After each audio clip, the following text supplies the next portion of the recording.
अज्ञश्च श्रद्धानश्च संशयात्मा विनश्यति नायं लोकोऽस्ति न परो न सुखम संशयात्मनः। जो सही गलत का फैसला नहीं कर सकता, जिसमें श्रद्धा नहीं, जिसके मन में शक है, ऐसा मनुष्य खत्म हो जाता है। ऐसे संशय युक्त मनुष्य के लिए न ये दुनिया है, न वो दुनिया, और ना ही सुख। जिसमें न सोचने समझने की शक्ति है, जिसमें न ईश्वर के लिए या इस दुनिया के सच के लिए श्रद्धा है, तो उसके जीवन का कोई मोल ही नहीं। ऐसे अज्ञानी बेवकूफ के लिए किसी दुनिया में आराम नहीं और उसे सुख कभी नहीं मिलता। दोस्तों, बिना कुछ किए कुछ भी हासिल नहीं होता, और साथ में अगर कुछ करने की, कुछ जानने की इच्छा नहीं, तो इस इंसान के होने में और ना होने में कोई फर्क नहीं। योग संन्यस्त कर्माणं ज्ञान संजिन्न संशयम् आत्मवन्तं न कर्माणि निबध्नन्ति धनंजय।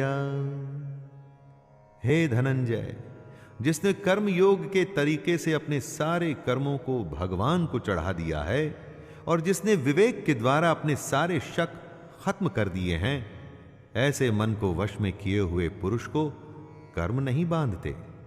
कर्म योगी वो होता है जो अपना कर्म करता है और उसे भगवान को सौंप देता है, जो अपने हर काम को बिना घमंड के करता है, अर्थात उस पर घमंड नहीं करता, जो अपनी समझ से अपने मन में से शक दूर करता है।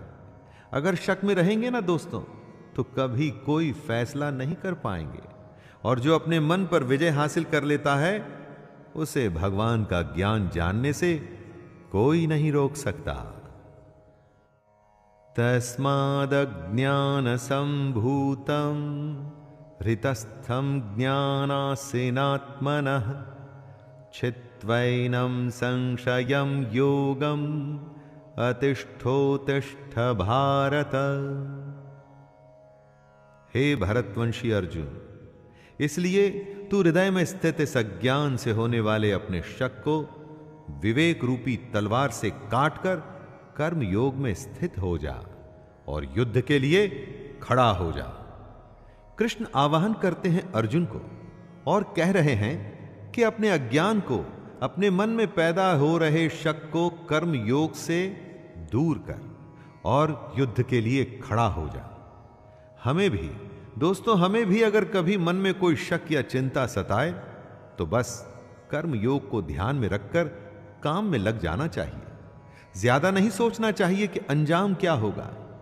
काम करके उसे भगवान को सौंप देना चाहिए, बस। तो दोस्तों, ये गीता का चौथा अध्याय था। ज्ञान और कर्म के संबंध को श्री कृष्ण ने हमारे सामने रखा। अब मिलेंगे 5वें अध्याय में, हम और आप और श्री कृष्ण की गीता।